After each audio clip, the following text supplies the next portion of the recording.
Los mitos esconden verdades y la historia los intereses de quien la cuenta. Hoy descubriremos los secretos que intentaron ser borrados por las arenas del tiempo. Sean bienvenidos, testigos del oculto, y prepárense para conocer la historia apócrifa.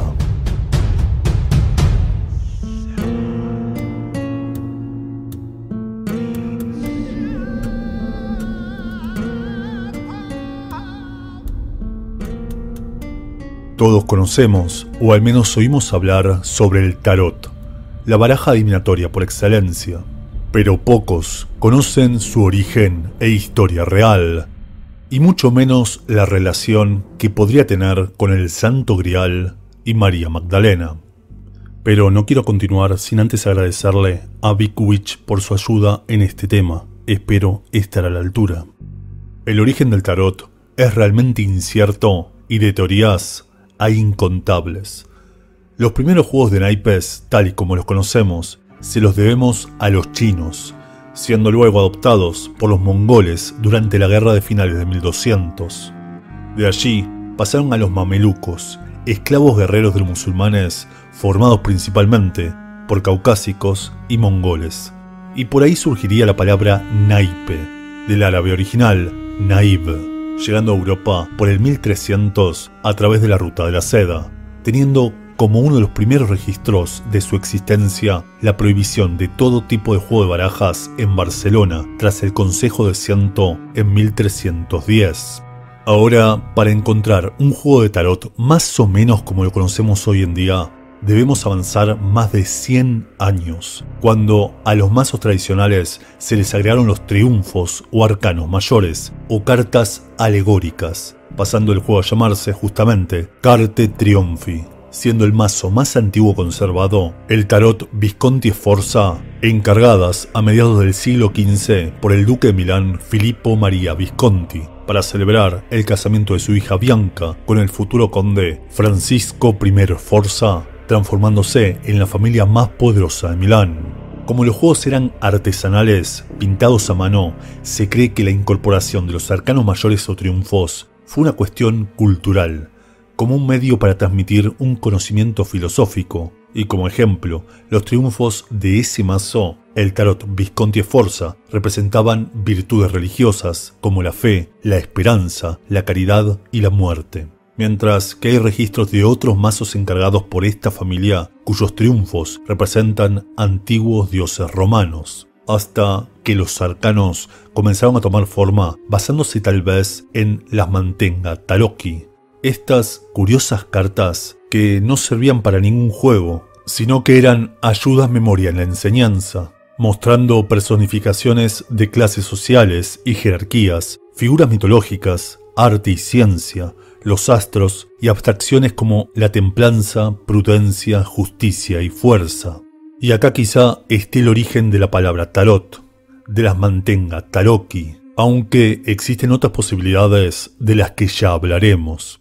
Y no fue hasta el surgimiento de la imprenta que el tarot pudo estandarizarse y expandirse por toda Europa, naciendo entonces el conocido Tarot de Marsella, una reversión francesa del juego milanés, tras la conquista de Milán y Piamonte en las guerras italianas de 1521, que ya empieza a contar con los 22 arcanos mayores que hoy conocemos: el loco, el mago, la sacerdotisa, la emperatriz, el emperador y el sumo sacerdote, el enamorado, el carro, la justicia, el ermitaño, la rueda de la fortuna y la fuerza, el colgado y la muerte, la templanza, el diablo, la torre y la estrella, la luna y el sol, el juicio y el mundo.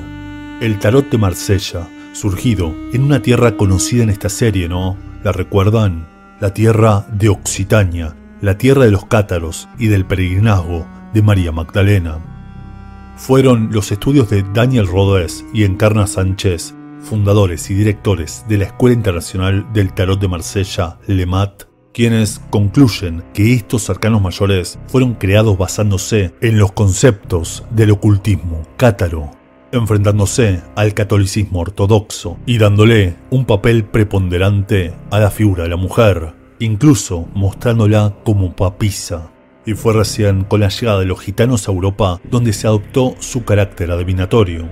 Y hay quienes dicen que fue gracias a ello a que no fueron el principal objetivo de la Inquisición, que su uso esotérico logró llegar hasta nuestros días, propagándose la cartomancia, la adivinación a través del tarot, por los ocultistas franceses del siglo XVIII, cuando el clérigo, escritor académico francés y francmasón Antoine Cort de Gevelin publicó Le Monde Primitif, o El Mundo Primitivo, en 1781, un estudio sobre el simbolismo religioso antiguo y sus remanentes en el mundo moderno, relacionando el tarot de Marsella con los dioses egipcios, como Isis, y los misterios ocultos del libro de Thoth, explicando así el nombre tarot, con los vocablos egipcios Tar, que significaría real, Ro, camino, y Thoth, el dios egipcio de la sabiduría, que se relacionaría con Hermes Trismegisto, recuerdan, el camino real o sagrado de la sabiduría,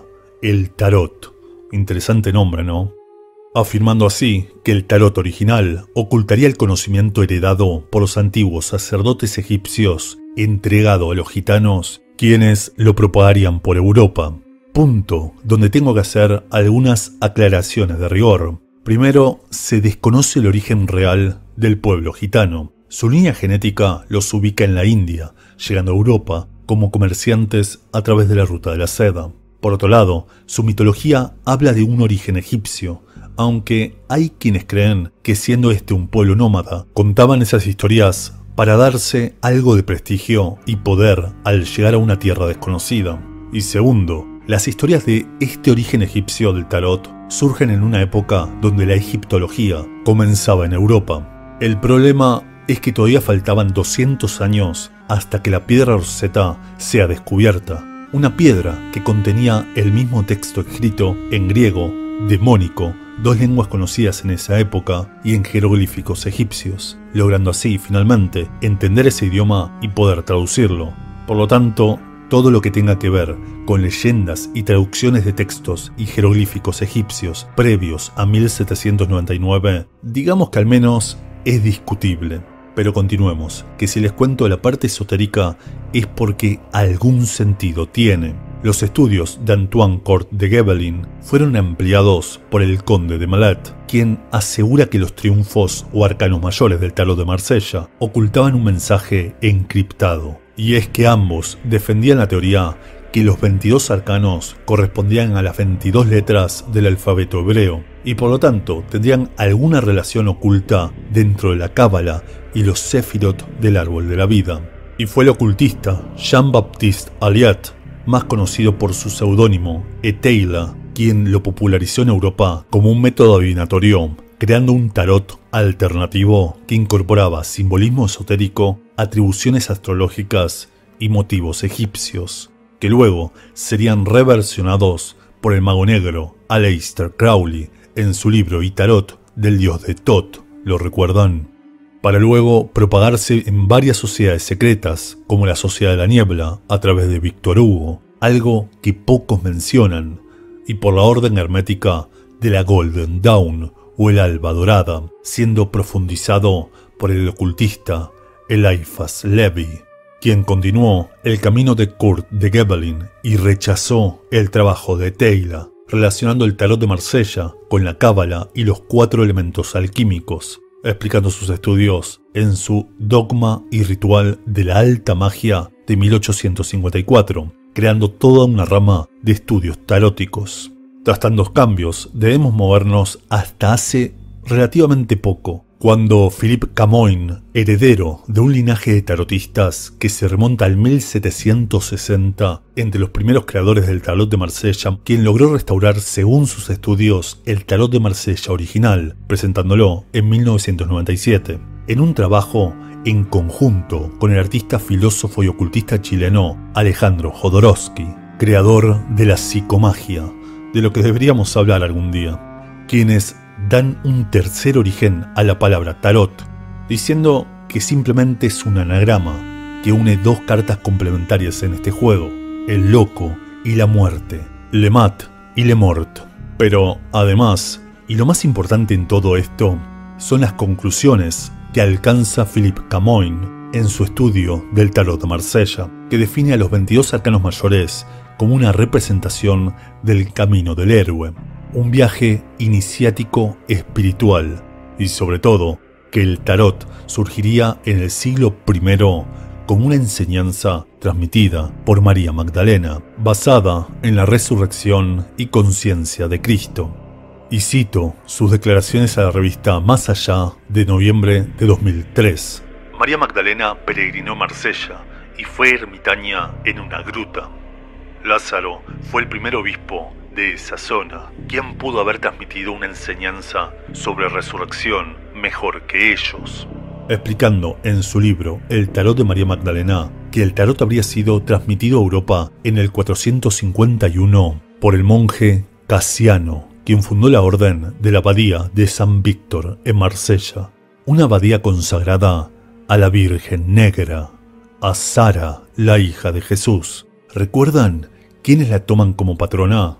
Exacto, el pueblo gitano, quienes popularizaron el tarot y su uso adivinatorio. Y es que entre los arcanos podemos encontrar cosas muy curiosas que dan fuerza a esta teoría y a la de Rhodes Sánchez, de la que hablamos anteriormente y que vincula este juego con enseñanzas cátaras. Y a partir de ahora sí, lo siguiente son conjeturas personales. Pero fíjense y vamos en orden. Tenemos al mago, la primera carta, en su versión del tarot de Marsella y en otro de los más importantes, el Rider White, que representa al maestro espiritual y que claro, podríamos relacionar con Jesús. Luego encontramos a la sacerdotisa o papisa, un papa femenino, como segunda carta. ¿Acaso aquella que debió fundar la iglesia en lugar de Pedro, la elegida del Mesías, María Magdalena? Y seguimos este camino con otra mujer, la emperatriz. ¿Recuerdan en este video cuando les conté uno de los objetivos del Priorato de Sion, los protectores del Santo Grial? Instaurar un nuevo reinado en Israel con los descendientes de Jesús y la casa del rey David, la emperatriz, la heredera, Sara. Ahora llegamos al emperador, que muchos relacionan con el mitológico rey artúrico Pendragón, padre del rey Arturo, así como con el rey Meroveo, descendiente de Sara y fundador de la dinastía merovingia, y finalmente relegado de los primeros arcanos y opuesto a la papisa, la legítima heredera, encontramos finalmente al hierofante o papa, aquel que ocupa el trono de la iglesia usurpado por Pedro, al menos según los cátaros, quienes consideraban la iglesia católica como el anticristo. Y es interesante notar cómo en el tarot de Marsella se encuentran enfrentados, mirando en distintas direcciones, como si tuviesen intereses opuestos, dirigiendo el Papa su mirada hacia la izquierda, sosteniendo con esa mano su cetro, la mano siniestra, y como en sus manos encontramos una cruz templaria marcada como un estigma, con el peso del crimen que cometió la iglesia. Curioso, ¿verdad?